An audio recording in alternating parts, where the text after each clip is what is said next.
73. Oh.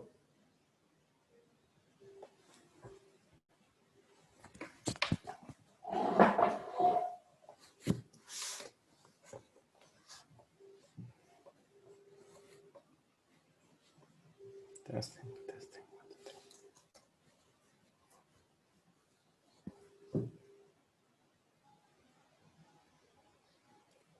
Yo, what's up? Hola. Aloha. Hey, ¿qué tal? ¿Cómo va? Good. Chicken. Great.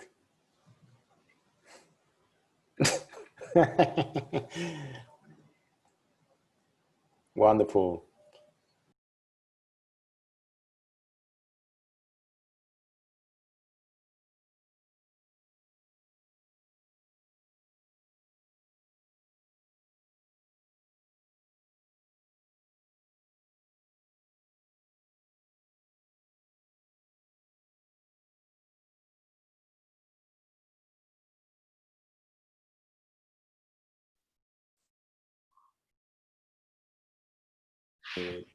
Yeah, y també clients de mining.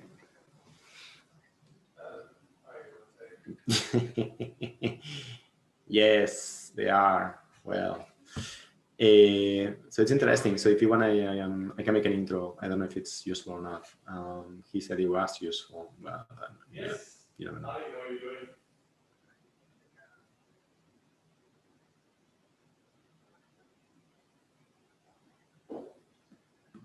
Mm-hmm.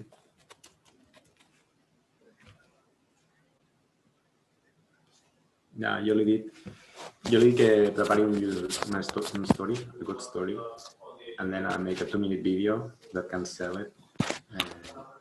But according to him, and Finnish people don't usually lie. This is, yeah, it's good.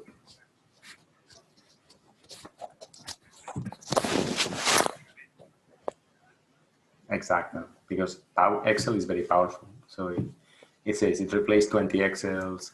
You have everything in one place, but it's just logging in another system, right? It says like obligar la gent a usar un nou sistema. The benefit is not very clear.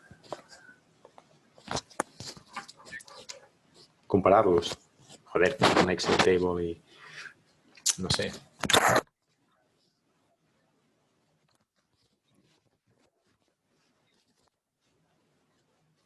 L'incentiu és no donar visibilitat. Yeah, politics. Yeah.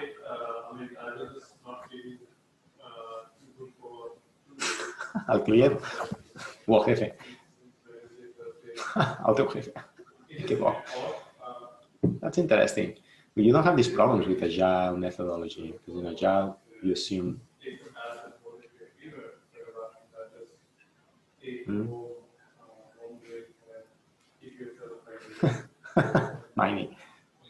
Mining.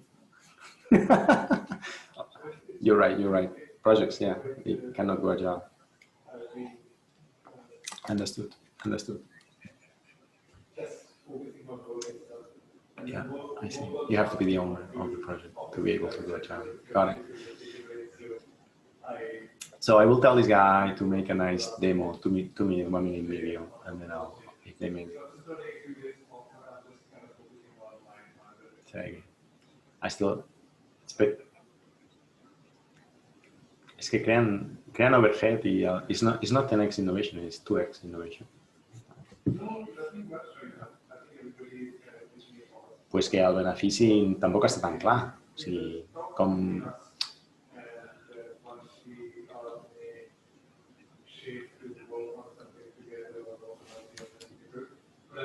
Exacte, it's messy. So he has to come up with very good stories, like we saved $2 billion here because this and that. So it's very hard to prove.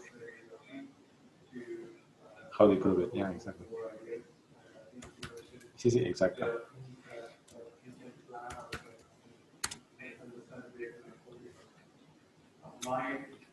Interesting. I was reading more about the carbon trading and the carbon impact. Ningún creo. So how do you show the value? He says they have customers already. I don't know. I didn't talk about that. I don't think they have paying customers. I'm not sure. I mean, I still. And then everything is on the cloud. There's less security.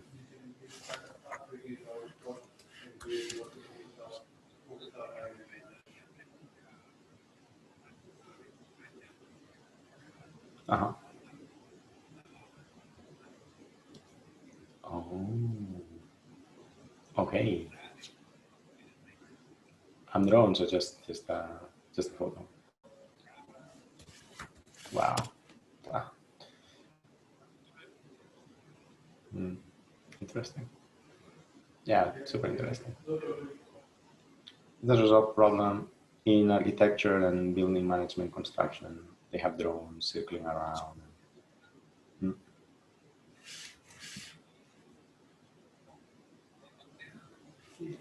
Very specialized. Ah, the guy told me that la gent que hi entén sí que li agrada molt, que són consultors, però I don't know. I don't know, having, yeah, it's very niche, it's very niche. I tens molts pocs clients. You have very few, you have few clients. You have very few clients, so that's kind of not great.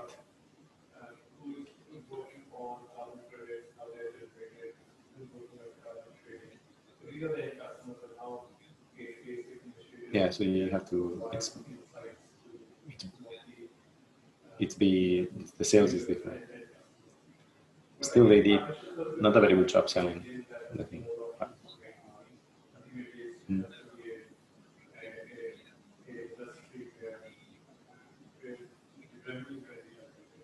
Yeah, I didn't know that.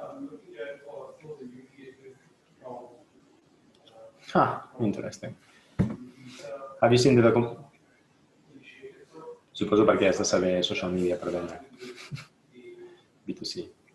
Yeah, yeah. Also the future customers. You want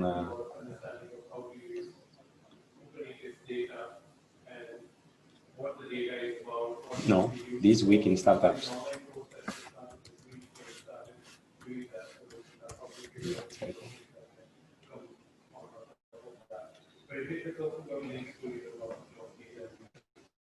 Oof, it's okay. Sí, es horrible plan. That's horrible. I know. I mean, yeah. Live in a tribe, it's better. I jo estic compartint pis amb un col·lega, I imagina si estigués sol, tio, estaria... No ho aguantaria, estaria isolation. Aquest any m'he passat ja 6 setmanes en isolation, tio. It's like 15% of the year in isolation, in quarantine. Strategies.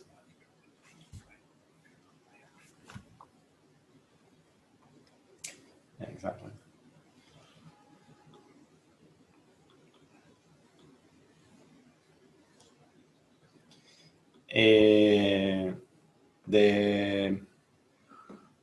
The pancakes are not ready yet, so yeah. Yes, I think it's a good idea.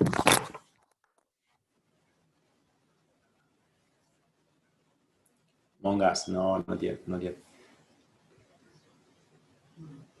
It's good. Among Us, I will check it out.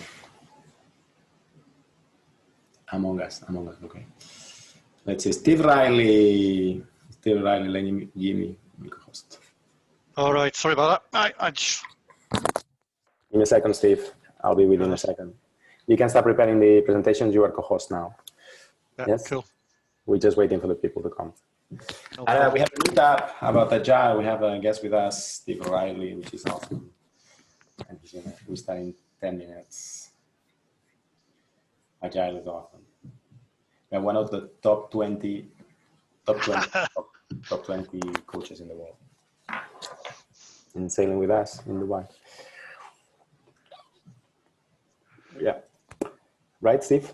Okay, see you later, bro. Ciao, ciao. Okay. Hi, So Steve. how you doing? I want to play a video, so I'd like to just test that now, if that's Yeah, possible. go for it. Go for it. Yeah, you are co-host. You're the host. You're in charge. So Okay. try share your screen. So, Perfect. but I want the video Of your computer. Okay. You know how Yeah. to do that? You have to go to. Let me show you. Let me show you. Let me go share on. my. You know how to do it? Let No, me share. because let me I use Teams more than Zoom. Okay. Let me share. Let me share my. Okay. So do you see my screen? Yes. So here you will see a button in Zoom that says share here. So just to try to find that bar, and then you click on share. And when you click on share, you see this, and you will be given the chance to share the desktop or any other app that you have open, like PowerPoint, if you don't want to share the desktop. Okay. All right. Yeah, So desktop, now, yeah, so you go. desktop will be fine. Do you see the green icon here? Yeah. 1 second. So I'm just trying to get. I'm gonna stop my share so you can share. Okay. And then there is, if there is a movie, there's a checkbox that says computer sound. Okay. Yeah, so that's also, you want that one. So I have the movie on there. Perfect, you're gonna play it. So share the desktop and you just, yeah. Okay, so did you find the green icon? Yeah, I've got the icon. So it's just. Yeah, just click on share. It will take a time. This meeting will be recorded, just to let you know. Yeah. Screen 2. Share computer sound. I'll not optimize it for video. Doesn't matter. Okay, so you should see the main screen now. Yeah. We see it. Yeah, excellent. Cool. And if I go for dragging in Shift F5. Are you in Windows? this. Yeah, okay, play this. Yeah. In Ørsted, we want to create a world that runs entirely on green energy. Perfect. Sound is good. Cool. I will finish with that. And that gives the Awesome. view of real, an operating environment where they're doing active planning and stuff. That's amazing. Cool. We most interested, like, about your life, how, Yeah. you know, and I was hoping to see some pictures of you working and your office. Yeah, I haven't got a lot of that because obviously a lot of it's client sensitive. So. Or some fake ones, I don't know. And a picture of your house. I was born here. That is where I used to go to school. I'll give it a little bit of my background. Don't worry. And what is it? It's 45 minutes. Yeah. And then some So Q&A. Yeah. We have 75 minutes. So I think 45 minutes of 45 minutes of talking. I mean, you can feel the energy of the people. The students. Hello, students. Hey, Mariam. As you come in, say hello to Steve. Hello, Mr. Steve. Hello. How are you? Very good. Welcome. So I gave your CV to all the students, so they know you inside out now. So you study in Cardiff City, right? Come again, Mariam? Did you study in Cardiff City? Good question. Yes, Steve. Did you study in Manchester City? Is that the question? Cardiff. Cardiff. No. Cardiff. No? I know Cardiff. So yeah, nice place. My mistake. Okay, Steve. I will ask you to speak slowly because you have a thick Cardiff accent. Yes, that's right. Good. Irish accent too, right? Come again, Mariam? Irish accent? Irish accent, excuse me. Irish accent. Very good. Where are you from, Miriam? I'm here from UAE, of course. Yeah. Okay, excellent. Well, that's really good that you picked up the right accent. Yeah, I love accent. Yeah, very few people. Although my name gives it away. Oh, okay. Mariam gets a bonus point, I think. Yeah. I'm so happy. Shuk, as you come in and introduce yourself, say hello. Connecting audio. Okay, great. Oh, so Steve, you're Irish then? Well, I'll explain. I'll you explain. Good. Well, right, you can't get a much more typical name, Irish name, than Riley. I think the accent, it's really clear that he's an Irish. Very good. So this is a fireside chat, and I don't have a fire here, but I have a coffee cup. So And I'm drinking milk, so milk, very good. Safe option, good.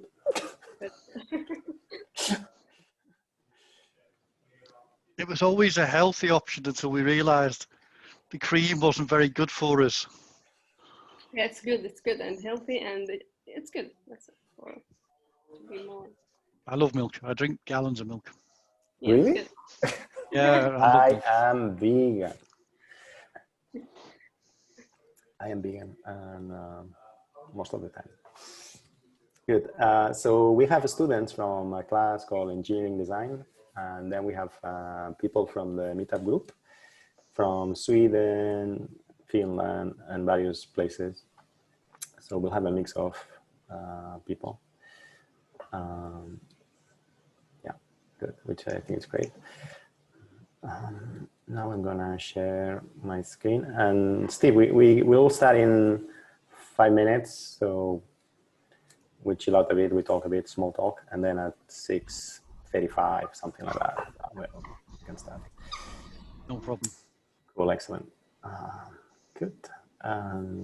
Are you doing any big project right now? Motivations are unbelievably interesting. I mean, I've been working on this for a few years, and I just find the topic still so amazingly Oh, is that you? and interesting. Okay. So I want to tell you about that. The science. I'm just going to try and get to a start point on that one. Okay, good. And good. I am trying to share the screen, but I can't. Why? Start in a minute. Oh, you're sharing the screen. That's perfect. Good. Reactions, breakout rooms, polling. Everybody's here. Okay, so everybody's here. Shuk, Shamma, Sepide, Ali, Munir, Shamsa, Sarah. Okay, good. Yusuf. Okay, as you come in, say hello. Hi, Doctor. Hello, Yusuf. How are you doing? I'm not Yusuf, I'm Eddie. Oh, Ali. What's up? Ali Fine, Munir. what about you? Yeah. I'm good. I'm good. Do you see my video? Yeah. Good. Excellent. Yeah, I'm drinking coffee and fireside chat. We're ready. We will start in 5 minutes. Did you have a chance to read Steve Riley's CV? Have you seen how many certifications he has? A lot. Wait, how many? MBA, SAFE, Computer Systems Engineering, brain-based coaching. Oh my God, I want to know about that. Professional Scrum Master, Agile Tester, Lean Six Sigma Black Belt. Oh my God, I'm getting excited. ICQL also. What is that? I don't know. Prince 2. Okay, we need like just 1 hour just to go through the titles. Yeah, we don't do Prince 2 anymore. Okay, good to know. What about Lean Six Sigma, which is something for manufacturing, right? Is it still absolutely. Lean's still very fashionable, and as you know, design thinking and lean go hand in hand. So, really important that you embrace both. If you have an advice for my students, what maximizes the chances to get a good job, and they can only take one course, the MBA, the SAFE, the Lean Six Sigma, or the Scrum Master, what would you advise them to take cost-wise? So as an entry point into the new world, then a Scrum Master, as you will see from this, is a brilliant introduction to the new way of working for business. Are you taking notes? If you want to think about what the right work would be, it would be in artificial intelligence would be my gambit for people of your age right now. Thank you. I'm not so young, but okay. Did you hear that? Oh, yeah. Girls and boys? Yeah. Oh, All right, so yeah, go on. But you know, anything in the digital domain is a good idea. So you've made the right choices already. But if you choose to specialize later, then certainly a direction toward machine learning and AI is the way things will expand in the future. Certifications in machine learning. Would you recommend any other certification in machine learning, like a AGILE competition or Coursera course, or? Well, it depends. I don't understand how technical this group is. So if you go down a technical discipline, you can go very deep, obviously.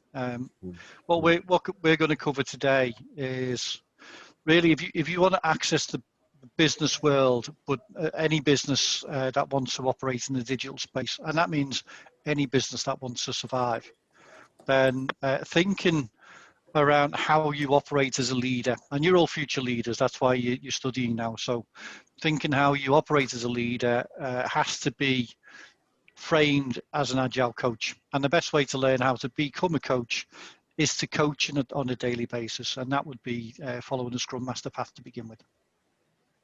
Wow, good. Did you take notes? Hope you are taking notes, everybody.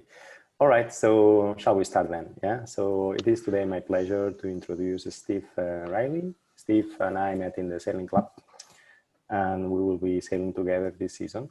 And then I learned that he's one of the top 20 agile coaches in the world. So I hope you can appreciate how lucky we are. Some of you read the CV already of Steve. It's super impressive. MBA, Scrum Master, Black Belt, Six Sigma.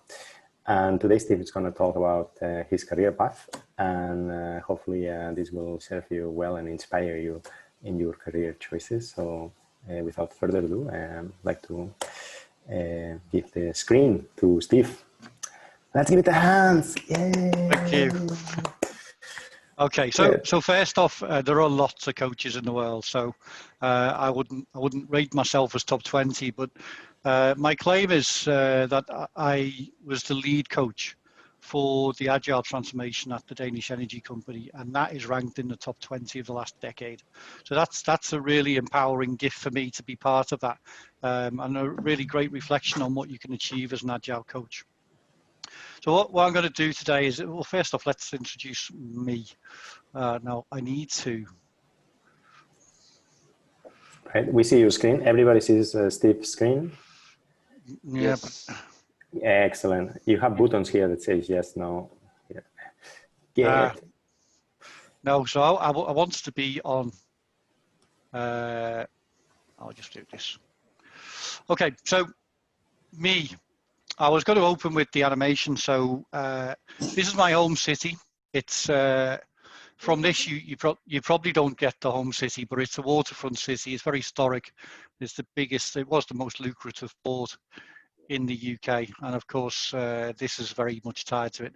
But this guy, I'm sure you all know. Yeah, so bonus point for you. Thank you. Yeah. He's from Liverpool, right? Yes, I'm from Liverpool, and somebody mentioned my Irish accent. So they call people from Liverpool paddies who could swim. So a lot of Irish people migrated to the UK when there was the potato famine, and many people stayed in Liverpool because it was the first port they came to. So it shapes the way we are. We're very working class, very fair, very humorous. Its engagement with people is important to people from my city as a general rule, and that they're all really good characteristics for an agile coach. Equally for me, it's really important to be orientated to team. So my father was in the military, and he was in a team throughout his military career. So he was actually a boxer, so he played the team game all the time. And as a young boy, I was a Sea Cadet. I later joined the military in the Army, in the Royal Corps of Signals, and then decided that actually I wanted to pursue more technical career. So I joined the Royal Air Force. So actually I served in all three at some point. And it was the telecommunications domain from the Royal Air Force that took me down the path that I found most interesting and led me to technology and innovation. But there's a really important thing around team, which I learned from the military, and I think it's really quite unique in the military. And I know you know, there are some online coaches where they'll actually refer to leaders eat last and stuff like that, which is all about the military. But here's one example. In my day, when you was growing up and we watched lots of movies from the US, you get lots of these US Marine Corps where they shake people's heads and they batter them down to the ground and then they rebuild them. And that used to be the way the Americans used to do training for Marines. That stopped. It's actually stopped a long time ago, 25 years ago now, where even the US Marines recognized that actually what you want to do is build the person, and you don't need to demoralize or demotivate the person to build them back up again. So they changed the way they train. They changed the way people learn. And what they wanted to do was create this modern force that was really about people who think for themselves, who lead each other, who know that they can rely on each other. And I'd like to think that they do that because of the example they got from the British military. But this was a big shift, and they literally changed the way people think by building on top of the way they started to think. So you don't need to go through the negative cycle in order to bring people forward. What you've got to do is serve their best need or their desire to be the best version of themselves that they want to be. And the reality is most people who join the military, they're quite driven. They know what they're looking for. And they start with understanding that your true service is to lead yourself, lead your team, and lead on behalf of the organization you serve. Well, my military career took a route towards Nokia. I joined quite early in the Nokia revolution. I actually joined. That's amazing, Steve. Wait. What year did you join Nokia? I think it was 96 or 97. So that was a good time to join.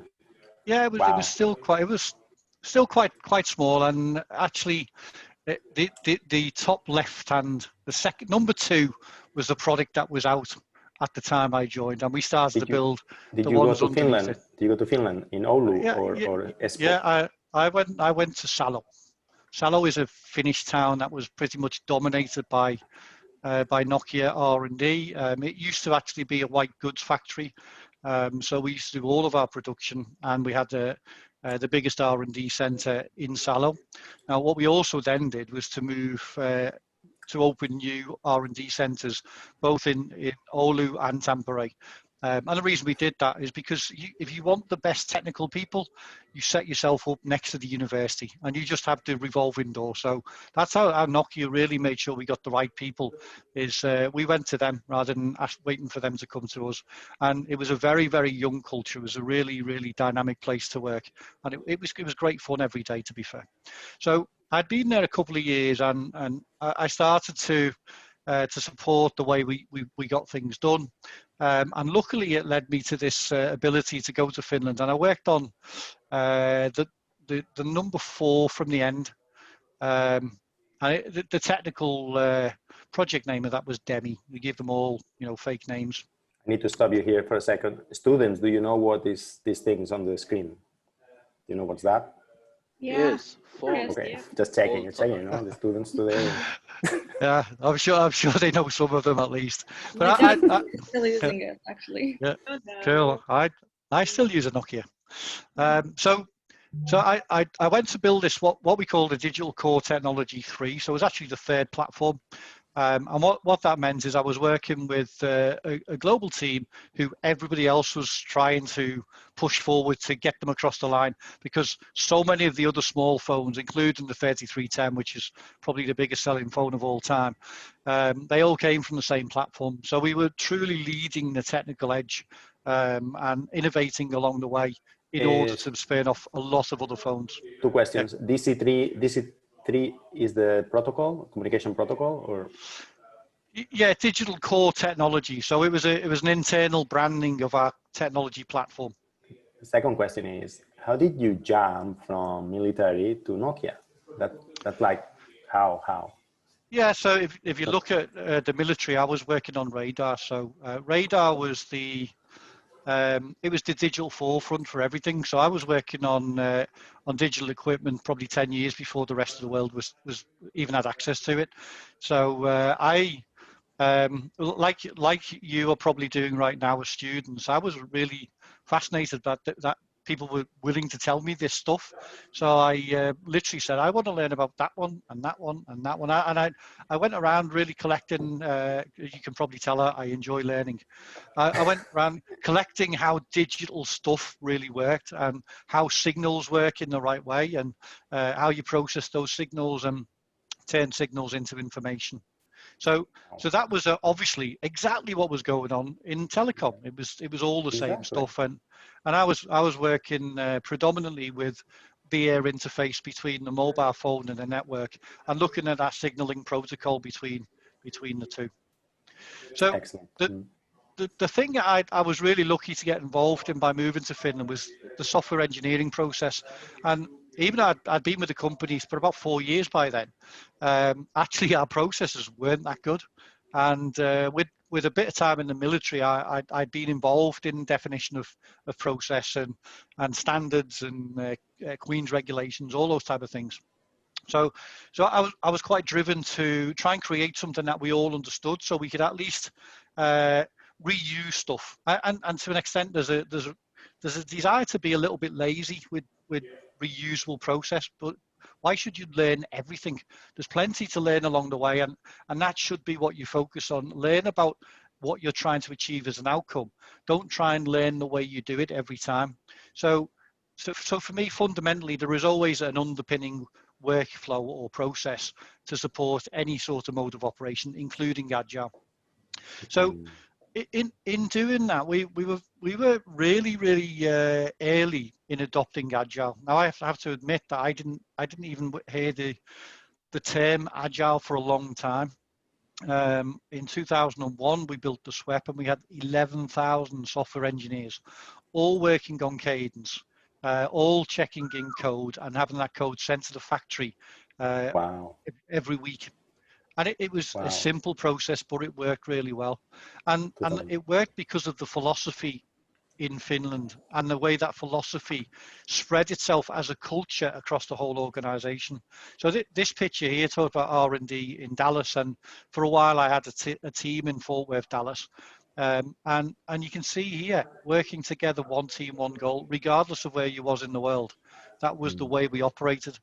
And it was because of such a strong culture in Finland, which is a very much a learning culture and very much a culture of autonomy, where the individual will have quite a robust debate about what is needed. But when they commit, they really commit. And that drives the way we think in Agile these days. Yes, go on. Yeah, as opposed to maybe another country where maybe it's more hierarchical or... Yes, yeah, exactly. And again, we particularly in research and development, we had lots of clever people. Everybody leaves with a master's degree. Everybody's really focused on what they want to do. They want to be given the opportunity to be great at what they do. And you're going to see that a bit later in terms of how we are motivated.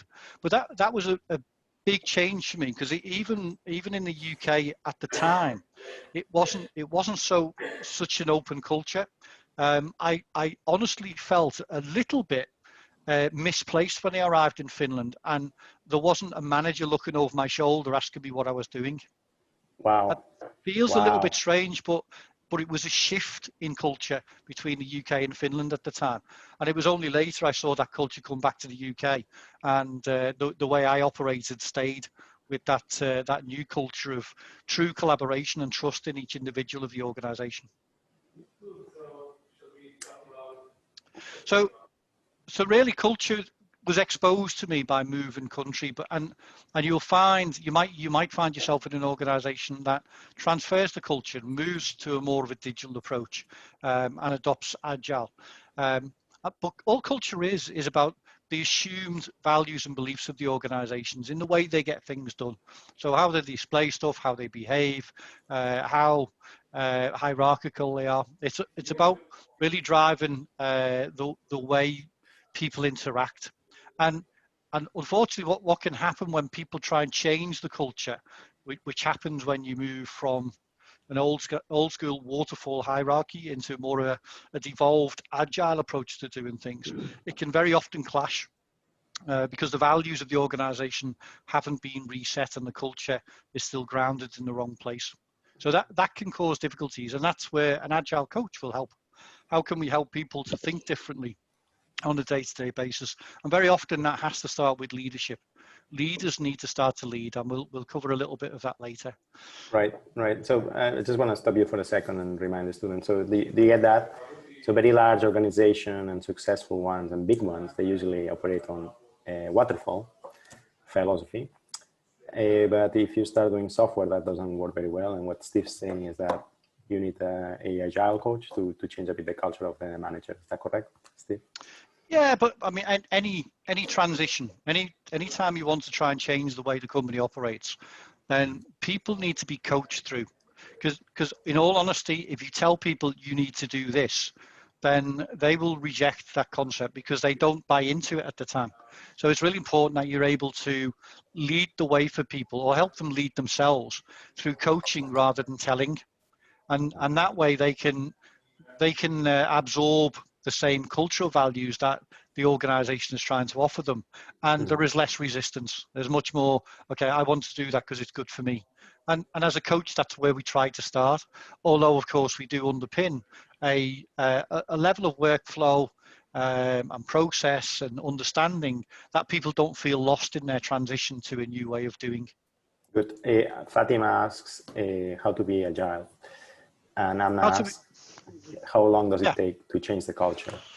It takes a while, yeah. So the culture doesn't come overnight. So you need to transition. I hear everybody talk about transformation, and we must transform, but you can't transform overnight. You need to transition to transformation to transform. So the transition on a team level starts with collaboration, and you can start to collaborate in a different way quite quickly. So within about 3 months, a team can start to say, well, we as a team operate a bit differently, but you've got to then try and scale that collaboration so that everybody in the organization is congruent, and that can take 12 to 18 months. But it's only when that becomes standard behavior, when it's the first way of being, where people don't even question it. It is the way they present how we get things done in this organization that the culture is truly established. And in all honesty, that takes longer. That takes about 3 years for when the culture of the organization is really robust enough that you can say, well, look at the culture at Google. It's very distinctive, and everybody shares the same desire and the same beliefs and the same pace at which they want to operate. And profits in the company as well, a little bit, no? Yeah, well, profit sharing is a great way to get people to be aligned, isn't it? So then you all share the same purpose, and that's really, really important. But on an individual basis, you're trying to encourage a shift in the way people think, just by saying, look, you're no longer just an individual, you're part of a team, and as a team, we're trying to achieve something together. So let's all play the team game, and we'll be much more successful. So that's one way to try and move the culture forward. But people need to understand, why are we doing that? We're not doing it because it's a good idea for the business. Very often it's because the business wants to grow. In the digital world where we are today, it's possibly because the business needs to survive. And believe me, I know that from what happened at Nokia. We didn't move quick enough when we got competition from Apple and from Google coming in with completely new software platforms that reshaped the industry. we didn't respond quickly enough to that. So organizations look to transform so that they are better able to respond to change. And that means you've got to get not only the teams who do the work, but the whole of the organization, including the senior leadership, to make sure that they all think very responsive, very customer focused, and very quick to react and experiment in different ways to find new ways to learn within the organization that can either keep ahead or fend off the competition that comes from the marketplace, or even the parallel marketplace, which is what we're seeing in the digital convergence today. My students don't appreciate what happens if you're a software company and you're not agile. Could you make a metaphor to explain what would be the equivalent? Would it be like if I'm driving a car, I'm trying to win a race with a bicycle, or is there any successful company that is not using agile? So this screen says it all, really. So there are lots of projects, even in the software world, there are lots of projects that get started, and they can be 2 and 3 year projects. And large corporate organizations, they like to think this is great because look how great we are. We can do these massive things. But the problem is you start those massive things and they don't all finish. In fact, a huge majority of them fail. And they fail because actually they're not continuously readjusting the plan. They fail because they set off with this target that is so rigid that they keep going until they get to the end of achieving the target, and then they realize the market's not even there anymore. It's already moved on, and that's the reality. You all know now in your own technology choices, you don't want to buy something that's already 6 months late. So if we start a project now which is going to deliver a new device for you based on what we know in the market today, and we deliver it in 2 years' time, it's already 18 months out of date. So what you have to do is you have to develop incrementally. You have to build stuff that is actually some of the way there, embracing systems thinking and keeping your options open so that you only close down on your final solution just as you get there. And that way your final solution is as finely tuned to the real market that exists today than it was to something that was concepted 12 months ago. So it's about that, the agility to be responsive is the important thing. And to be responsive, you need an agile organization, but you also need to be very much aware of what you're learning as you go. And you need to be able to use that learning, turn it into real insight that you can adjust your plans along the way. Good. So what does it feel like to be in an agile organization? It's really different because you're truly empowered. People want you to be motivated intrinsically. If you haven't heard intrinsic motivation, that's really important for me, that you get the sense of I'm doing this because I want to, because I love to do it, because I love the technology, because it's what drives me to get things done. And that makes you feel confident in your own ability. It makes you feel that all of that investment in time and energy of learning in university was worthwhile. It makes me feel great that I can deliver something that other people actually appreciate. I want all of these things so that I can feel proud of what I do, valued for my commitment to my team and my organization, and maybe valued for my contribution to society. Now, all these things are great things that we try to build in order to engage people in doing great things for the organization. So I don't want to show you all of this, but I'm going to stop talking and just give you a couple of minutes of what really motivates us, because this you might find is a little bit of a shock. And they're thinking about the work. Now, once you do that, it turns out there are 3 factors that the science shows lead to better performance, not to mention personal satisfaction. Autonomy, mastery, and purpose. Autonomy is our desire to be self-directed, to direct our own lives. Now, in many ways, traditional notions of management run afoul of that. Management is great if you want compliance, but if you want engagement, which is what we want in the workforce today as people are doing more complicated, sophisticated things, self-direction is better.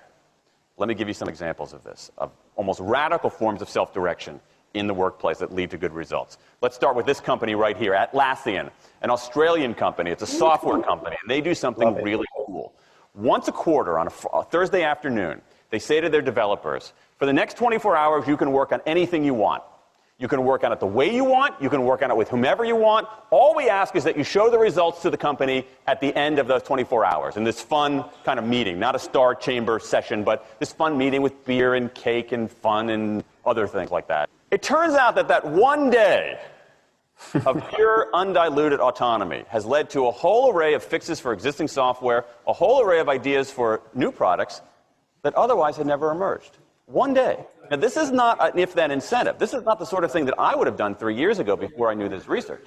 I would have said, you want people to be creative and innovative? Give them a frickin' innovation bonus. If you can do something cool, I'll give you $2,500. They're not doing this at all. They're essentially saying, you probably want to do something interesting. Let me just get out of your way. One day of autonomy, things that had never emerged. Okay, let's talk about mastery. Mastery is our urge to get better at stuff. We like to get better at stuff. This is why people play musical instruments on the weekend. You got all these people who are acting in ways that seem irrational economically. They play musical instruments on weekends. Why? It's not going to get them a mate. It's not going to make them any money. Why are they doing it? Because it's fun, because you get better at it, and that's satisfying. Go back in time a little bit. I imagine this if I went to my first economics professor, a woman named Mary Alice Schulman. And I went to her in 1983 and said, Professor Schulman, can I talk to you after class for a moment? Yeah. I got this inkling. I got this idea for a business model. I just want to run it past you. Here's how it would work. You get a bunch of people around the world who are doing highly skilled work, but they're willing to do it for free and volunteer their time, 20, sometimes 30 hours a week. Okay, she's looking at you somewhat skeptically there. Oh, but I'm not done. And then what they create, they give it away rather than sell it. It's going to be huge. I mean, she truly would have thought I was insane. Okay, it seemed to fly in the face of so many things. But what do you have? You have Linux powering 1 out of 4 corporate servers in Fortune 500 companies, Apache powering more than the majority of web servers, Wikipedia. What's going on? Why are people doing this? Why are these people, many of whom are technically sophisticated, highly skilled people who have jobs? Okay? They have jobs. They're working at jobs for pay, doing sophisticated technological work. And yet, during their limited discretionary time, they do equally, if not more, technically sophisticated work, not for their employer, but for someone else for free. That's a strange economic behavior. Economists who look into it, why are they doing this? It's overwhelmingly clear. Challenge and mastery, along with making a contribution. That's it. What you see more and more is a rise of what you might call the purpose motive, is that more and more organizations want to have some kind of transcendent purpose, partly because it makes coming to work better, partly because that's the way to get better talent. And what we're seeing now is, in some ways, when the profit motive becomes unmoored from the purpose motive, bad things happen. Bad things ethically sometimes, but also bad things just like not good stuff, like crappy products, like lame services, like uninspiring places to work. That when the profit motive is paramount, or when it becomes completely unhitched from the purpose motive, it's just, people don't do great things. More and more organizations are realizing this and sort of disturbing the categories between what's profit and what's purpose. And I think that actually heralds something interesting. And I think that the organizations that are flourishing, whether they're profit, for profit, or somewhere in between, are animated by this purpose motive. Let me give you a couple of examples. Here's the founder of Skype. He says, our goal is to be disruptive, but in the cause of making the world a better place. Pretty good purpose. Here's Steve Jobs. I want to put a ding in the universe. All right? That's the kind of thing that might get you up in the morning and racing to go to work. So I think that, that we are purpose maximizers, not only profit maximizers. I think the science shows that we care about mastery very, very deeply.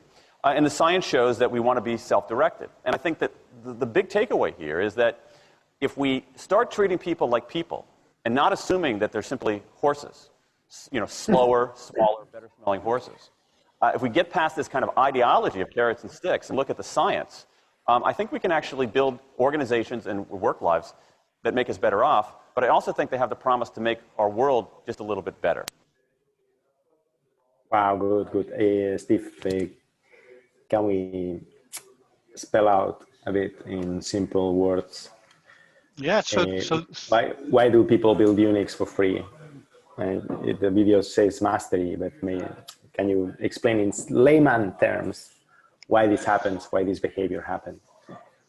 Yeah, so people want to do great things, and that drives us to go to university, and then we come out of university, and we're very often driven by we want to earn some money. Of course, we need to pay the bills, but then if you elevate yourself into working for an organization that is aligned to your value system, then you can truly realize yourself, your own aspirations, and you can start to grow.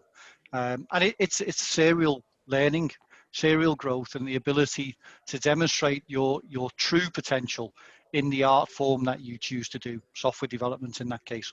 So how it gets used is the driver for you doing something. The profit that you make from it isn't that important. Of course, you want to be paid, but you know, people who really truly have an affiliation to the reason they are part of the organization, the money doesn't matter that much because they get so much general satisfaction from going to work every single day. Yeah, I have to. So I'm asking here in the chat. So why do people develop free software, which is highest quality software than any other corporate software like Linux and other stuff? And so my students are replying: self-proving, pride, sense of purpose, freedom of non-limitation, motivation. So yeah, what the video talks about is this thing called mastery. And mastery is humans have this behavior inside them that when they start doing a job, any job, for a few times, they don't like to be bad at it. They hate that. Humans like to be good at jobs they do. And a job can be studying, or it can be playing a guitar, or it can be your real job, like software development. There's very few humans that enjoy being worse every day at their job. Do you know anybody that likes to be worse every day at their job? Do you know a baker that likes to be worse every day at their job? No. So humans, we have this thing inside. It's like hardwired. We enjoy getting good at something we do. Yes, that's what they call mastery in this video. And absolutely. Yes, and then the problem is that many organizations don't allow their employees to be good, and they don't recognize when they become good at the same time. Yes, please. Yes, and those organizations that do, they're the ones who become the headline makers with the most happy personnel, the people who stay the longest, the people who feel fulfilled. They're the organizations you want to go and work for. And the reality is the other organizations will not exist in the future. So the way people are inspired to do great work is what is changing because of Agile. And Agile isn't just a software development practice anymore.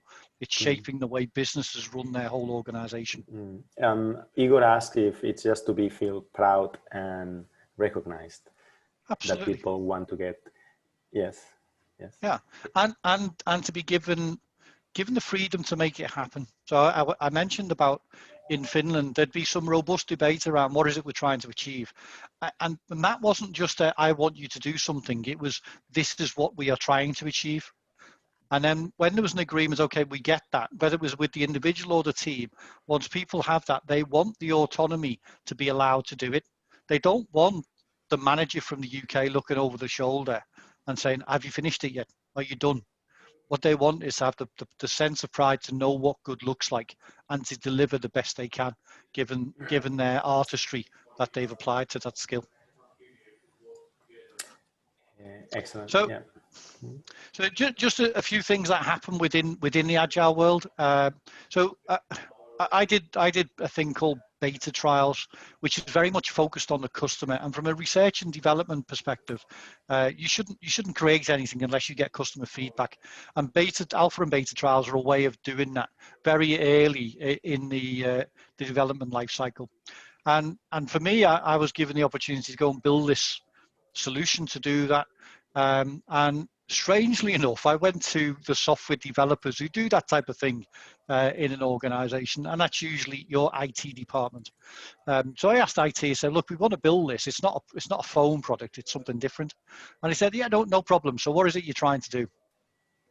Really simple system to control the distribution of hardware around the world, to manage users and have them, their profile and their scoring and everything about them, and to score them against feedback that they can give about the products, which would drive quality improvements in research and development.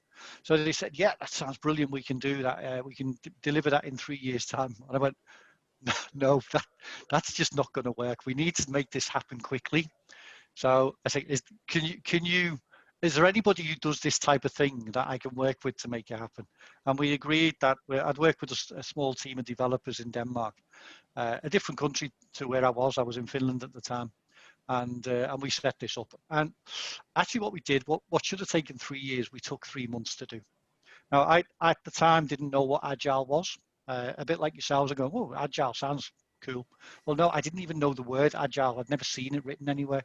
But I figured out that to work with the team, they needed autonomy because they were in a different country. I couldn't be looking over the shoulder. I need to let them get on with it. And then we'd catch up every so often. So we'd catch up to plan. And I could fly into Denmark about every second week. So we agreed that that was a good cadence. About every second week, I'd fly in, spend a day with the team. We'd talk about what we're trying to do. We'd look at a spreadsheet where we captured all the things that we wanted to do. And then we'd pick the things from the top of that spreadsheet and say, let's have a go at these ones.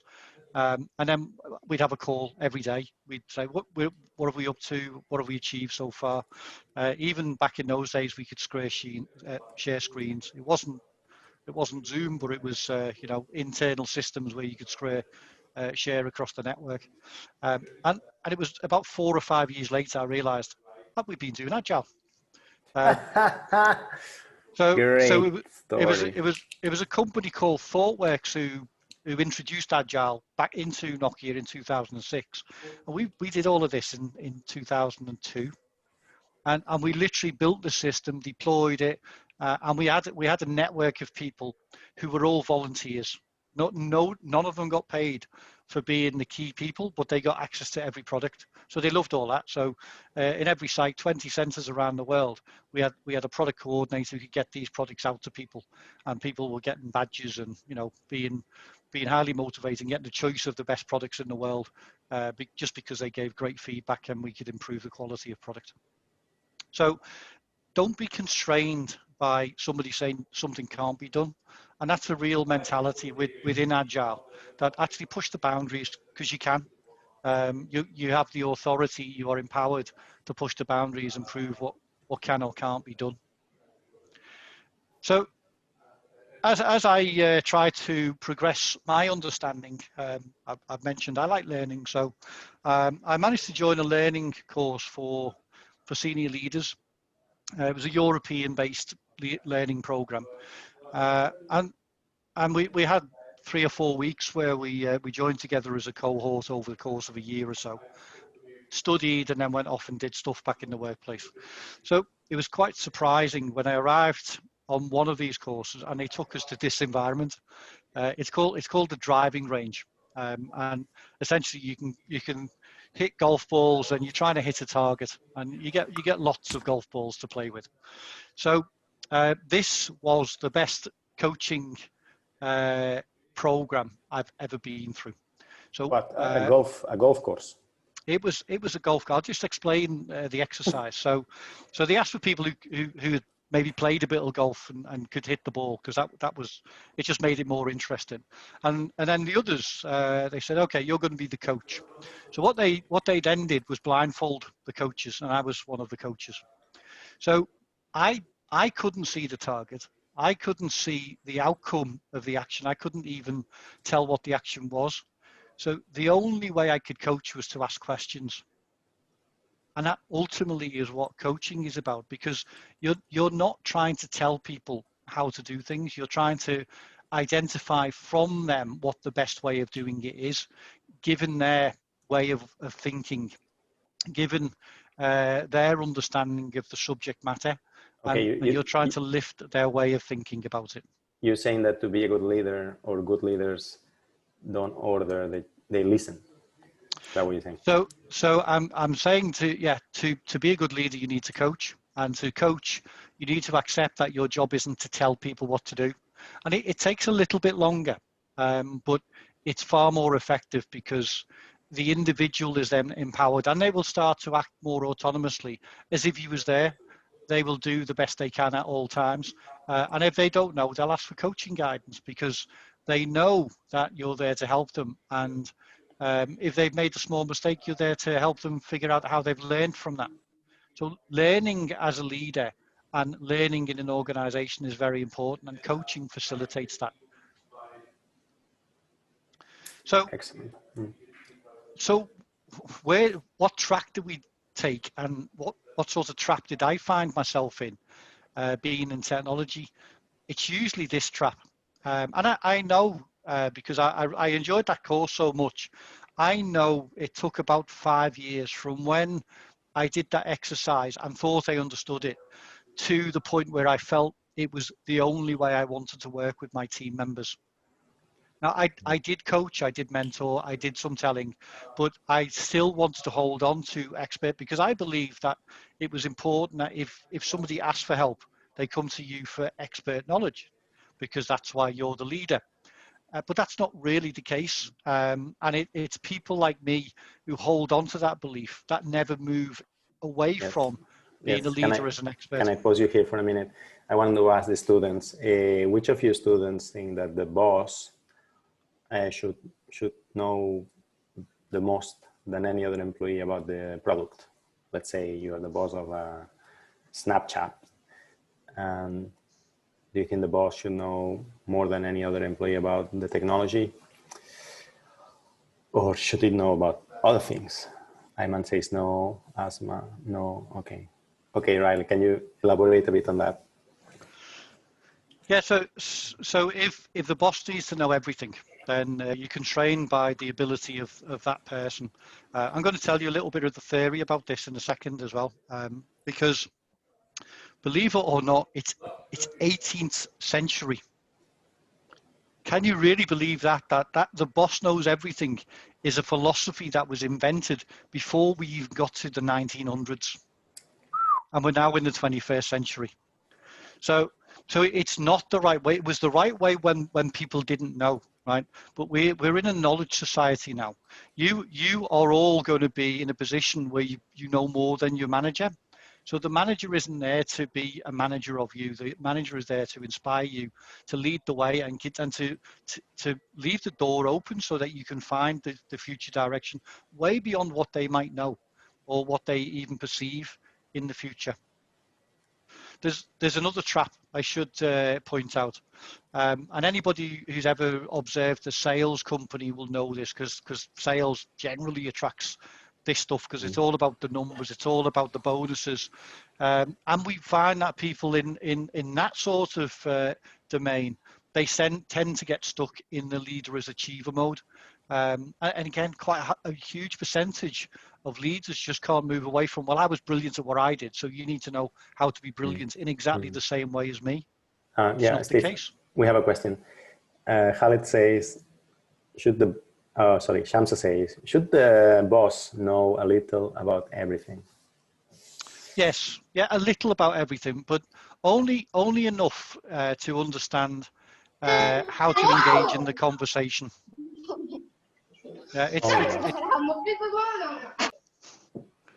Yeah, so it's not about being able to answer every question because as a coach, you'd be providing self-directed coaching. So you'd be asking the individual, what is it they're trying to achieve, and what are the ways that they could achieve it, and actually, the biggest and most beneficial change in my career was when I found myself in a position where I couldn't coach as somebody who knew the answer. I'll come on to that very, very shortly, but that was a really defining moment for me. So I mentioned Taylorism. Yeah, it was something. It was the World Trade Fair in 1890 something, where Taylor came along and said, "Look, there is one best way. the one best way, the managers know that, the workers are just there to do it. Was it successful? Very much so.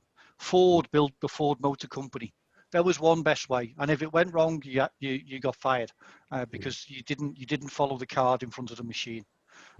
Agility is not about that. Agility is completely the opposite. It accepts that nobody can know the single best way. There are good practices, and we'll try to reuse those. But we need to innovate and grow with those good practices. And the people who know how to do that are the people who do the work. So respecting that, engaging them in that development of good practice to get continuously better and to be able to innovate on behalf of the organization. That's what Agile is all about, rather than the assumption that managers know best. Yeah, so we have a question from Bishala. So yeah, we were saying before, Bishala, that before when we had factories and the employees were just like a machine and they didn't interact with each other, and you had employees not for what they know, but for what they could do with their hands, then it was important for the boss to know how everything works. But now when you do software, you have employees because what they know. And therefore, if the boss knows what the employees know, you don't need the employees. So you have the employees because they know things that the boss doesn't know. And what Steve is saying is that a good boss in knowledge projects, software, is one that can coach. And coach means to help people and teams be effective. Yes? Absolutely. And here we're comparing Taylorism, which was a scientist that invented how to measure people, how productive they are, employees in an assembly line. And this was like very successful for building cars, but it's a disaster for software. Right. Does that clarify? Yes? Okay. Yeah, and why is it a disaster? You probably know about these theory traits of people. Well, no, but I'm listening. Yeah, so theory X was set in the old school of employees just do what they're told. Where theory Y is saying no, employees need to be intrinsically motivated. Okay, so okay, that I'm they gonna can stop make you a here. Give me a second. Students, do you feel that as a student you're treated as theory X or Y? Type the answer in the chat. How do you feel treated at the university, as an X or as a Y? Let's see what they reply. Y. Okay, that's good. That's great. You should insist that you don't give that up when you leave the university, because the university is a very progressive environment, but you should find an organization that treats you the same when you start to work. So that's what you're looking for. So what are we coaching for? We're coaching for coachee success. And I mentioned that my greatest shift in understanding came because of what happened at Nokia, actually, and the fact that Nokia didn't listen to the market at the C level. They didn't react to this whole new ecosystem with the new software platforms arriving. And a general consensus now is that you can only really have two front runners on something that is ecosystem based. So because of that, we closed down a lot of countries, lots of people made redundant, but we looked after people through that redundancy. And as a senior leader, I was given the responsibility to mentor people through the redundancy program, which is effectively the bit where you've got to do due diligence and discuss with people what the outcomes are, and I make sure that everything's communicated in the right way. However, we went a bit further than that, and I was assigned for 60 people to work with them throughout the whole of the redundancy program, and for some people that was 12 or 18 months in the process. So I was then in the position of using the coaching skills I knew from being a senior leader. Can I just pull that one away? Sorry. Using the coaching skills I had as a senior leader, I was now working with people who were about to leave the organization and decide for themselves what it is that they wanted to do. Now, for the first time, it wasn't a technical solution that maybe I've done before, and at least if I hadn't done it, I could go and research the answer. This was just about what people wanted for themselves, what their aspirations were, what their hobbies might have been, and how they want to pursue those. What is that they think will be a shift in their career that will leave them more satisfied, and that goes all the way back to what we talked about, being motivated, intrinsically motivated through mastery, autonomy, and purpose. So I didn't know the answer, and I had to be a coach, and that was really a fundamental shift in me thinking that actually it's true. Coaching, you do not need to know the answer to be an effective coach. So I got really, really hooked on that whole thing around psychology and what it was all about. At the time, I was doing a dissertation, and if you connect on LinkedIn, you're more than welcome to see my dissertation, which was all about motivation for learning. So what is the psychology behind people who will continue to learn, even though there are other, lower order stresses that are impacting their basic survival needs. Yeah.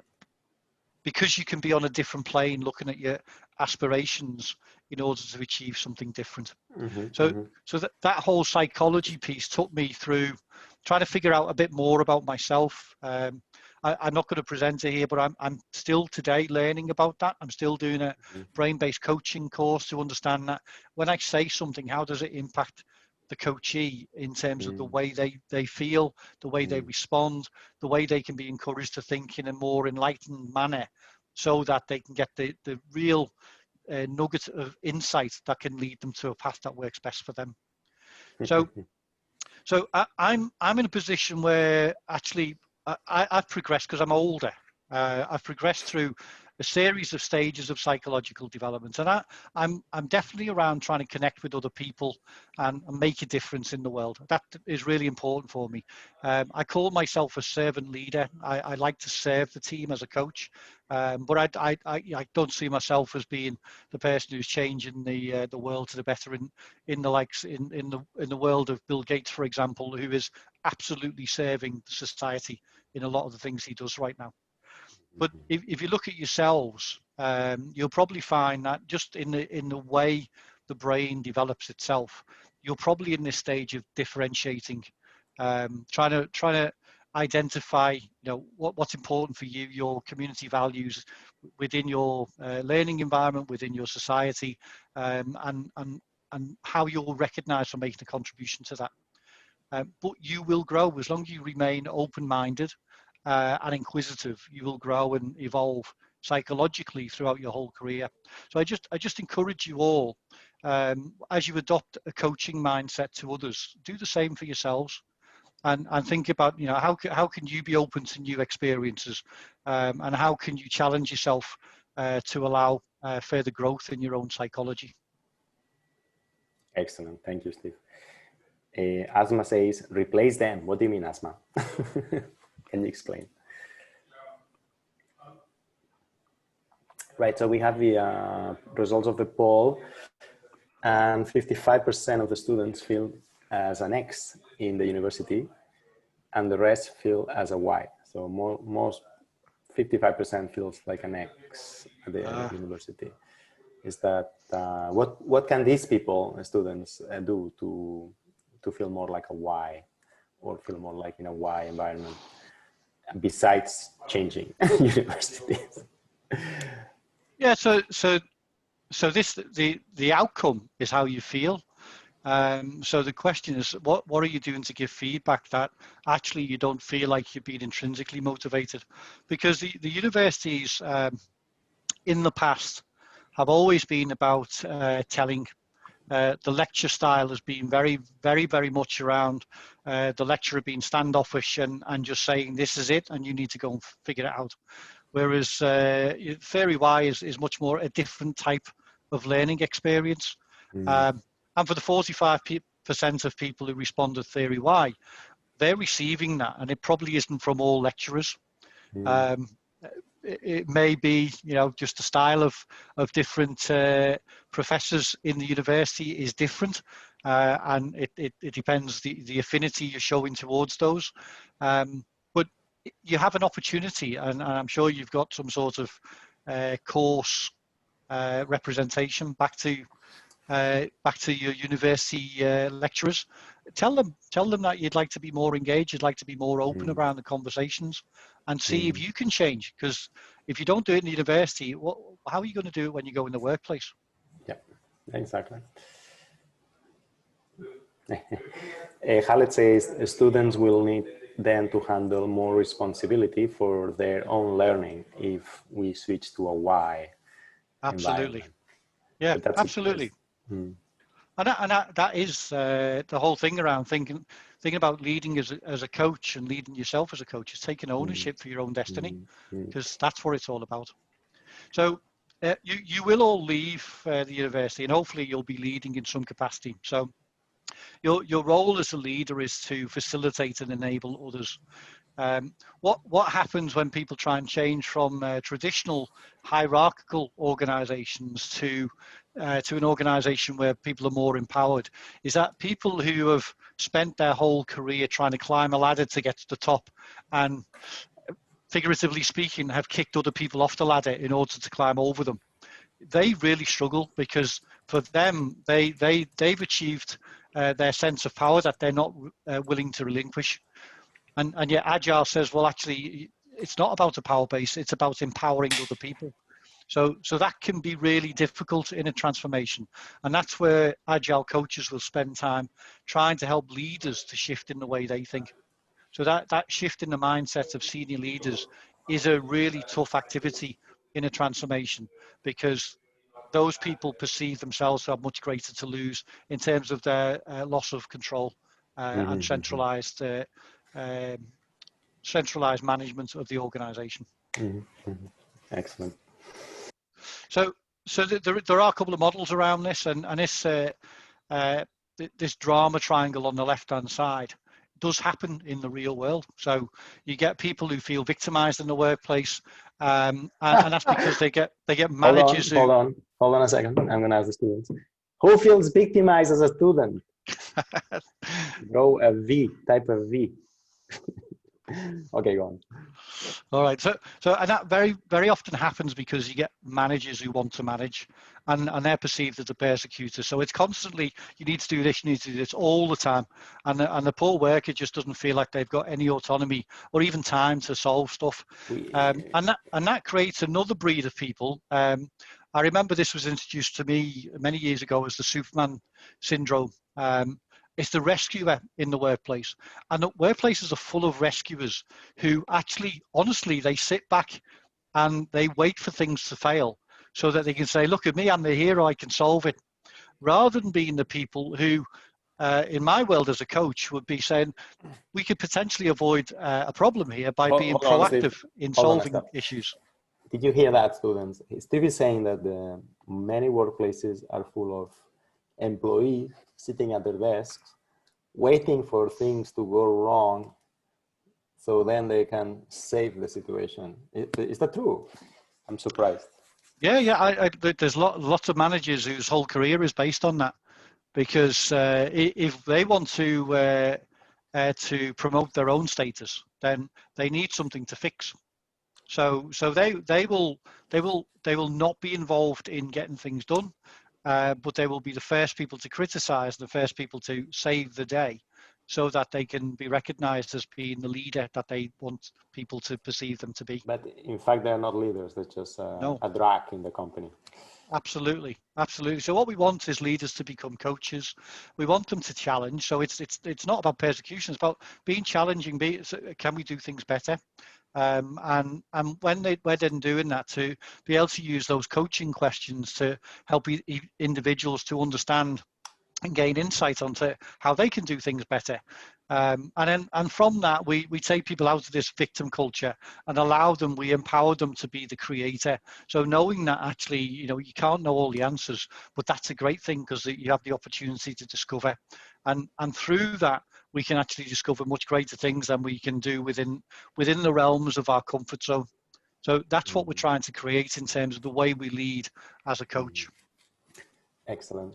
So you see, students, in order to have successful software, it's not good enough to know Python or Java. You need to know psychology. Good. You need to apply the two together, and you know, in your world now, being able to coach, lead, and have a technical discipline, you're in the perfect setting. But it's very interesting, isn't it? You saw the high numbers before, but actually only about 5% of leaders actually become leaders as coach. Oh wow! What about the 95% left? Well, so we had 45 who were experts, 35 who were achievers, others who Right. just don't continue to grow. But the leader as a coach is still quite unusual. Now, I think this number will go up massively over the next 10, 15 years. Okay, It will have to, and it will do so because of people like you who come out of university and start their career with the intention of being coaches, regardless of the role you're in. So being a coach in your first position is perfectly viable, because a coach is a servant leader, somebody who just helps other people to be better at what they do whilst It's doing a great job for themselves. Job. Yeah. Not for all the personalities, but great job. Yusef, can you mute the microphone and ask by yourself your question? Yusef asked, do we really need to know psychology? Yes, Yusef, ask. I think like some people who goes really deep into psychology, like really do become crazy fast. I'm not joking. All right, I think that's not what Steve meant, but no. So I think just an understanding of how we think. So a great example. I always knew this with myself. So I can respond negatively to negative stimulation from a senior manager. You know, I'll think they're stupid. I think they don't know what they're talking about. I'll feel like I've been put on the back foot, and I'll respond in a certain way. And that's my limbic system. So that my psychology is set up like everybody else's. If I go into an away state, I'm forced into fight or flight. Now, I knew that about myself. I now understand a little bit why the brain does that to me. And I'm learning ways to deal with that in my emotional regulation. Well, if you can figure that out for yourself, you can help other people to figure it out for themselves as well. More importantly is every time you engage with other people, you can make sure that you don't force that fight or flight response simply in the way that you articulate your questions and direct them towards them. So it's not around understanding everything, but it's around understanding the response that you're likely to invoke in a certain way that you act or behave in front of other people. Very good answer. Okay, good, excellent. So leader or coach is where we're trying to go to. Now the thing is, coaching is different now in the remote working environment. You know, the AA is a remote recovery service, but I use the AA because I actually built a car insurance platform for them. Now, this platform had been built by a so-called AGILE team for 9 months, and it was failing massively. The AA decided they were going to move out of the contract. They were going to trash the company. Hold on. You were leading this project and it was failing after 9 months. No. So I came in as a consultant, and it had been running for 9 months already. Was this a death march project? It was a death march project. Well, it was already dead because the AA, who were the client, was starting to put really negative recommendations out across the insurance industry, and this was an insurance platform. So hold on a second. I need to explain this to them. So Death March project is a software project that everybody knows that is going to fail, but it just goes on and on and on because nobody really cares how to stop it or change it. Is that correct, Steve? That's correct. So I was in the head office of the organization delivering this program. And we set them on the course to how to be agile as an organization. But then the chief operating officer asked me directly, go and please save that program, So I had to swap in for the program manager. I was a bit of the program manager and the product manager at the same time. And there were 2 people on site with me in the customer site. The rest of the team, every one of them was based in Lahore. I didn't hold on see. a second. Do you guys know, students, do you know where is Lahore? Lahore? Yes, go on, Steve. Yeah. So big time zone gap, different culture gap between UK and Pakistan. But I worked with the team for 9 months. We didn't change a single person in the team, but we changed the attitude through constant support and empowerment to get the job done. At the same time, we clarified what the customer was asking for, and we made sure that we were very, very clear about explaining the purpose of what we were doing and how it was going to get used by the customer in their insurance environment. Everything came together, and in 9 months, we turned a company, the AA, who were prepared to walk away from the contract, to advocates. They were now promoting and saying this is a great platform, and they were starting to ramp up their business. They, in the next 12 months, became the fastest growing insurance company in the UK. So that's remote coaching still works. It's a little bit more difficult, but we're all seeing right now, we're all trying to find ways to work in a digital space, and it just takes a bit more time. But with the same skill set, with the same desire to empower others and to motivate others for their own sake, you can achieve amazing results in the same way. So how can you get started? That's the interesting question, isn't it? So what does this all mean to me? Hold on a second. I want to ask the student. Who of you wants to become or thinks that you'd like to become a coach or an agile coach in the future? From students. You can type me if you think you'd like to become like Steve. Okay, wow, you have a few followers, Steve. Go on. Super. Well, I'm very honest in saying that in your career, like I said, the number of leaders and coaches will change dramatically, and it will be because of people like you who just accept it as the norm. To help other people is the way we work, because they're not exposed to Taylorism at the onset of leaving university. So you will shape the world to be a better place. And we actually refer to this term called a servant leader. And servant leadership isn't about any sort of hierarchical position. It's simply about serving others, and you can do that within a team. You can do it within a wider group.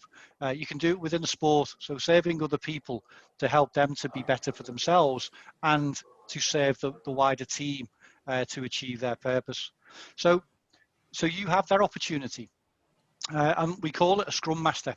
And I refer to why is it a good opportunity for you leaving university, is because Orstal, which is a video I'm going to finish with, they take on a cohort of 30 students, graduate students who continue to study their master's degree whilst they work for Orstal for 12 months. So every year they take on 30 of those students, and those 30 students get moved around. They're all in different places within the organization. But whilst I was in Orstal, 6 of them served as Scrum Masters directly on the Agile transformation, and we used them in the leading teams that were driving the transformation forward, because they wanted to, because they were uninhibited by bad practice. They simply wanted to help other people to be great at what they did. And it turns out that actually when you don't have any other frame of reference to take you into trying to tell people what to do, then you're absolutely empowered to enable them to do a great job. And people resonate back to you, and you become a great Scrum Master. And that learning never goes away, regardless of what job you do in the future. That's amazing, but a Taylorist would say chaos would happen instead of wonderful thing happening. What do you say to that? Chaos would happen. No, chaos doesn't happen, because you still clarify the purpose. Remember the 3 things: purpose, mastery, and autonomy. So what the Scrum Master is trying to do is trying to provide autonomy within the scope of the purpose that's already been driven. So the purpose is still what the customer's asking for. What is the business prioritized? It's very linked to what you're trying to achieve as a team, but the autonomy to make it happen is with the team. And that's what the Scrum Master does. It enables that. So first off, if there isn't clarity around the purpose, then the team don't start their sprint. So having that initial conversation and making sure everybody's comfortable, everybody's bought in, and everybody is committed is a key responsibility of the Scrum Master. As you deliver value, it's also checking that there's nothing in the way. And the Scrum Master can help with that, not necessarily by fixing it for them, but by bringing the people together to collaborate and to figure out how to fix the problem. Again, a coaching skill, by asking the right questions so that the realization of the fix is with the team and not necessarily driven by the servant leader. Seems that coaching skills are also very useful for parenting. Yes, for what I'm absolutely, hearing. absolutely. Excellent. So I'm going to finish with this. It's only a 4-minute video, and then we'll have final questions. But Dean Leffingwell is the writer of software development book in about 2009, and off the back of that, he actually invents the thing called the Scaled Agile Framework, which was released in 2011. It's become the biggest corporate utilization of agile practices in the world. It's a huge success because it links the autonomy of agile teams to the corporate purpose of what the organization is trying to achieve. Could you explain what Orsted, which is a Danish company, what do they do? Yeah, so again, if you want to really find affinity with purpose, I was inspired just as a consultant working for Ørsted. They used to be the Danish oil and natural gas organization. So they're former public sector, they're a private company now. And they decided way before everybody else, we are not going to continue with oil and natural gas. Now, I know that's a bit scary in this region, but wow. But these people led the way. They absolutely said, and their vision was by 2025 we'll be 100% renewable energy, and that's it. So they got out of oil. They sold their oil rigs. They sold all of the stuff that had been making profit in oil a year before everybody else did. Now that year the oil price went up, and as a consequence they probably missed out on 5 billion in oil revenue. But ethically, they'd made that call already. It wasn't the future for them. They were going to go to wind. So what they said, we're going to move to a new direction. We're going to take everybody with us, and we're going to make sure it's digital along the way. So the first challenge I had to help them with becoming agile was to also enable them to take control of their wind farms. So their wind farms were owned by a third party or managed by a third party company or different third parties in each country. And what they wanted to do was to build a global command and control center for their wind farms.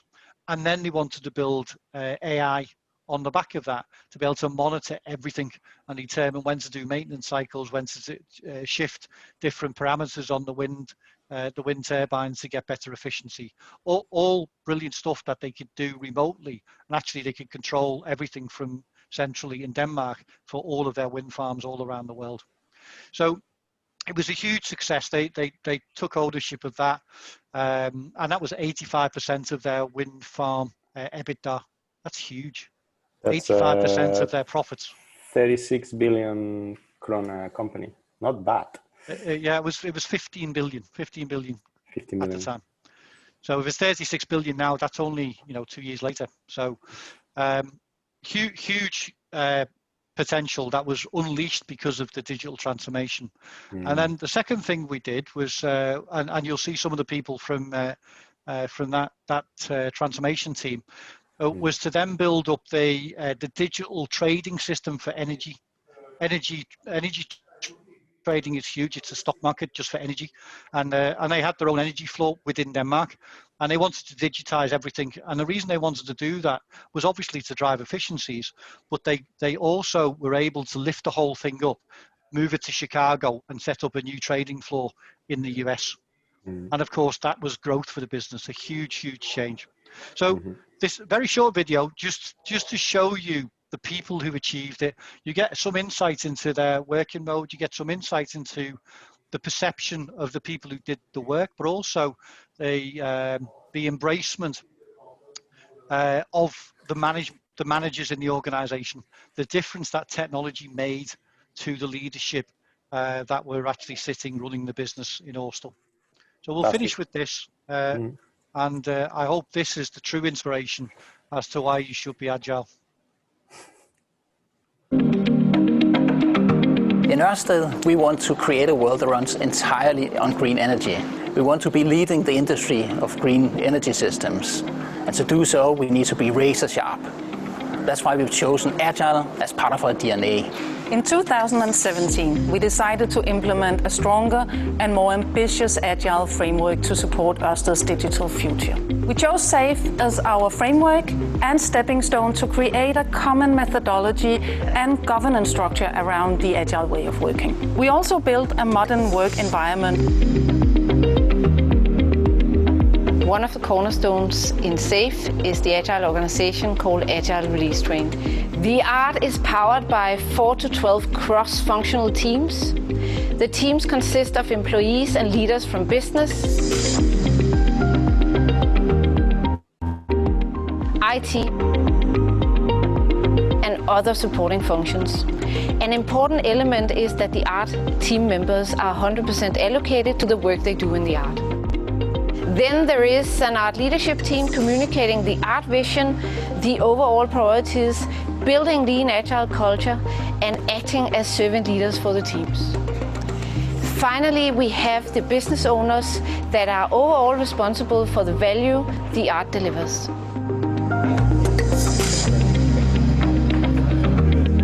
From the business owner, the most positive thing of having the art is now we see a different way of delivering. Smaller scope, but something that has a shorter time to market, and something where we can adapt and iterate the solution together with the customers. I think the most positive change we have seen is the transparency. We have a much better transparency than what we have ever seen. So we have a much more informed decision about how to prioritize and what to do when now. First, the management decides the vision, and then the teams plan for the coming 3 months. So management decides what to work on, while teams are empowered to decide how to do the tasks. The outcome of the event is a plan for upcoming 3 months, where all the dependencies between the teams are visible and aligned.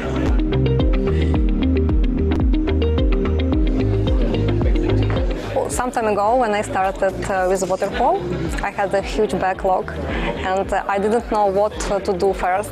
And now we have everything planned, so I know what is most important and what brings the most value for the business.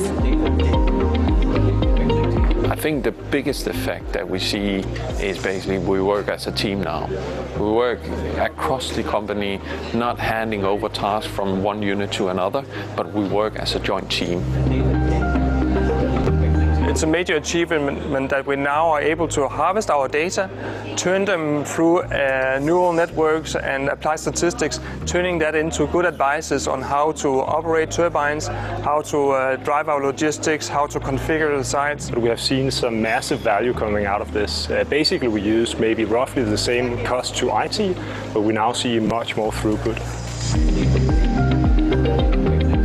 The future operator will be a digital operator, so we cannot win the future unless we actually succeed in bringing IT and business together. We've created more transparency, we've created clearer prioritization, we deliver faster, and also the people working in the art, they are really pleased with being a part of it.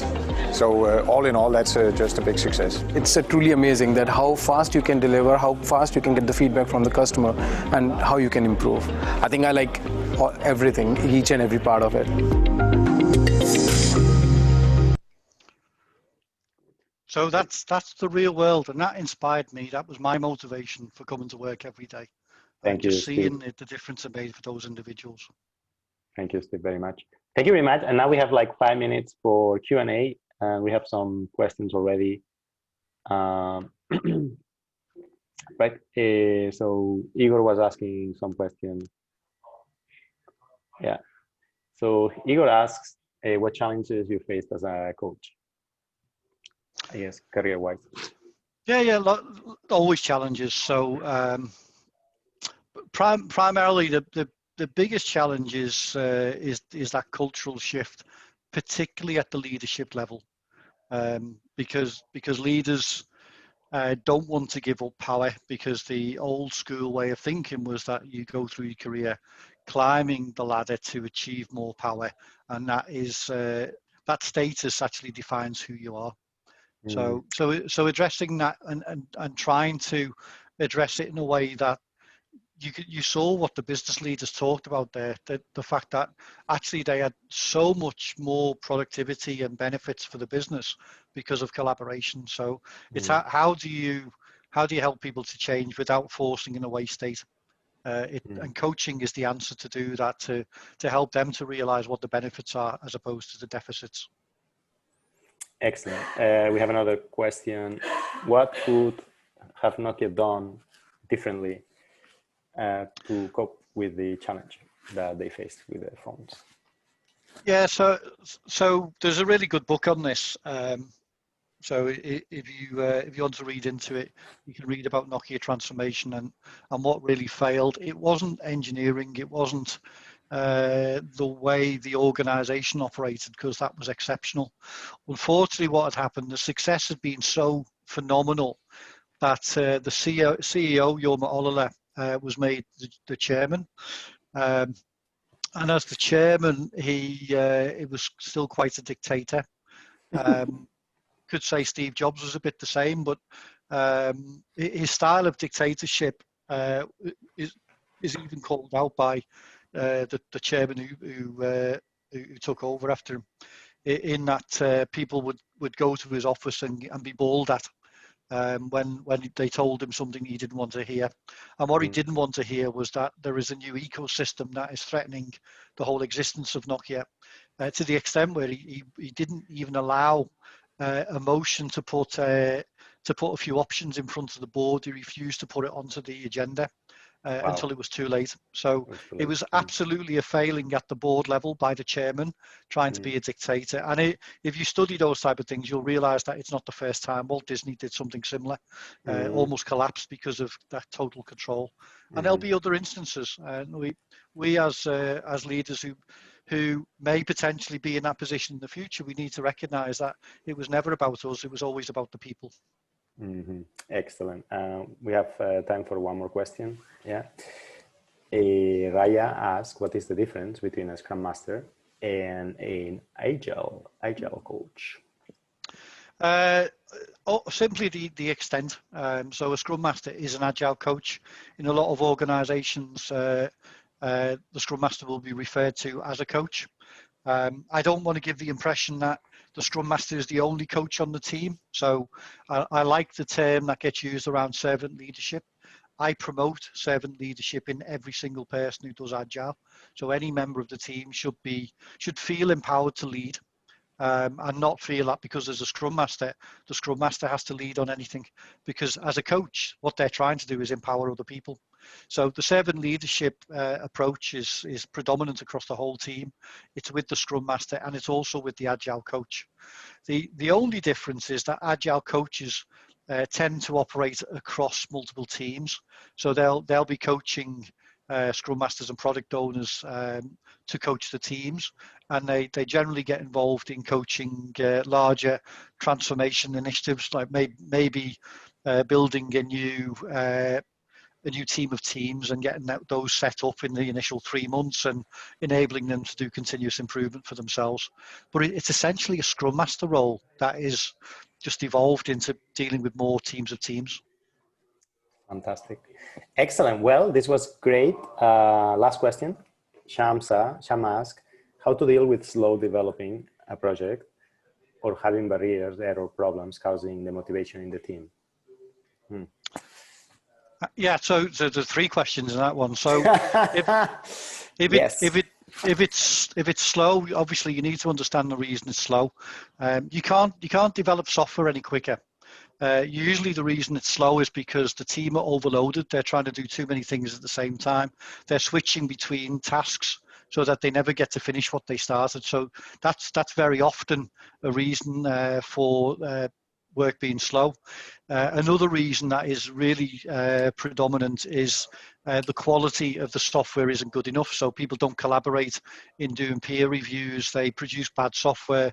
The bad software then impacts everybody else who touched the software to get to that point where you discovered it was bad software, and you have to go around the whole cycle. So doing things 3 times isn't a good way of doing it. So improve your quality and get it right on the first cycle.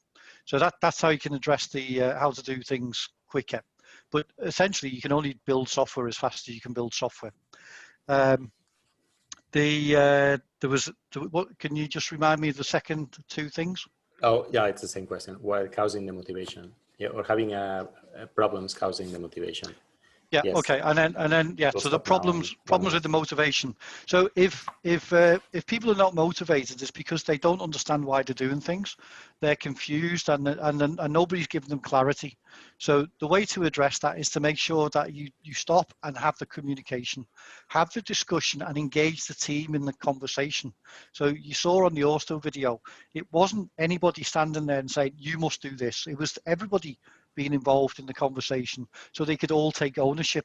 Once they understand what they're trying to achieve and they feel that they've got the ownership themselves, the confusion goes and they start to realize their own true potential and their motivation goes up.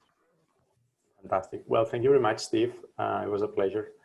Beshaya says thank you. And students, I think you have another class now, so you can start leaving. We have thank you. One more questions. Okay. Anna asks, do you still have passion to change the culture to agile culture as you did in the first time in your life? Or do you have more passion even? I think it grows a little bit. I'll be very honest with you. So in Europe, a lot of organizations are already agile and the challenge is less. I came to UAE because in the Middle East, we are maybe 10 years behind. There is still another 10 years of very active agile transformation and cultural change. Steve, I can tell you why we're behind. Did you know that we're not teaching agile in the university at all?